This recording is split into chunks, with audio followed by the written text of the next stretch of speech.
Hi everyone, Cassie here from Primrose Dawn, and today I have a new pattern hack for you using the Iris Bralette. We're going to change it to a front closure using G-hooks and loops. Let's get started. Here I have my inner cup and cradle pieces. The G-hooks and loops will create about an inch of space in the middle of the bra. So we will need to remove some of the inner cup and cradle to accommodate that so that the front of the bra doesn't end up too wide. So to begin, I'm going to remove the 1/4 inch seam allowance that's along the inner cup. This cradle piece is on the fold, so it doesn't have seam allowance in the center, but the inner cup does. So I'm going to remove that 1/4 inch. Okay, so that's gone. Now, to accommodate the 1 inch of space, we'll have to take 1/2 inch off of each half of the bra. So I will remove 1/2 inch from each of those pieces, but we will also need some seam allowance, so I need to add some back in. So we'll want a 1/4 inch seam allowance, so I will add 1/4 inch onto that line that I just marked. So I could have just taken off a 1/4 inch, but I wanted to explain to you why I was doing that. So now this is gone. And this is gone. This will be the same, and this will be the same. Now go ahead and cut out your pieces and sew everything together, and in the last step we'll add the G-hooks and loops.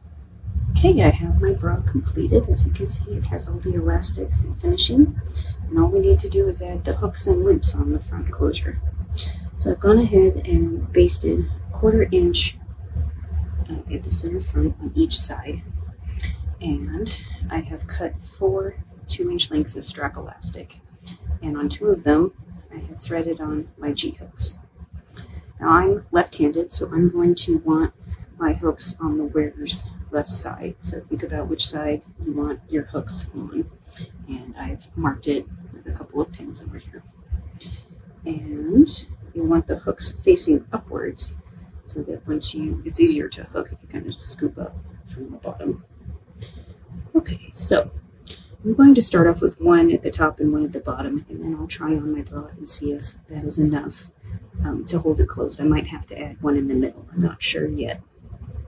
So I'm going to turn this so that the hook is facing the inside, and I'll see just how close I can get my presser foot. We want to sew as close as we can to the edge of the hook, but there will be some space between the edge of your presser foot and the needle. So just get as close as you can so that once you sew it along the basting line, it'll turn to the inside, and then you'll have your hook. And you'll want to get this as close to the top and the bottom of the bralette as possible. So I will go ahead and attach my hooks. Okay, I have sewn the hooks on the closest I could get, and now, as you can see, those from the back and stick out. And I have taken the other 2 pieces of strap elastic and folded them in half, wrong sides together, and sewn a seam 1/4 inch away from the folded edge. And now I will sew them in line with the basting stitches, corresponding the opposite with the hooks. Oh no, not like that. This with the fold facing inwards, so that once it's sewn, fold outwards and give that hook a place to go. And before you attach them, you'll want to make sure that your opening here is big enough to get onto your hook. And I'll come back once I've done that. Okay, I have finished adding the hooks and the loops, and I tried on my bralette, and I think I'm good with just the 2, one at the top and one at the bottom.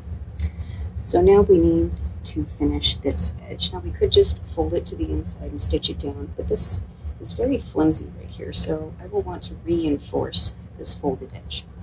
So I'm going to use this 1/2 inch twirl tape. You could use some type of ribbon, or probably even strap elastic if you have extra. And I will just fold under the top edge so that it's not raw, and align it to my basting line and stitch just inside on the basting, or on the seam allowance side, not on the bra side. And then cut the end and fold it under. And then after that's stitched on, fold it to the inside and top stitch along the inner edge of this twill tape. Okay, here it is. The twill tape is finished on the inside. Before I stitched down the second side, I trimmed off the excess strap allowance so that it wasn't quite so bulky when I was sewing down the edge of the twill tape.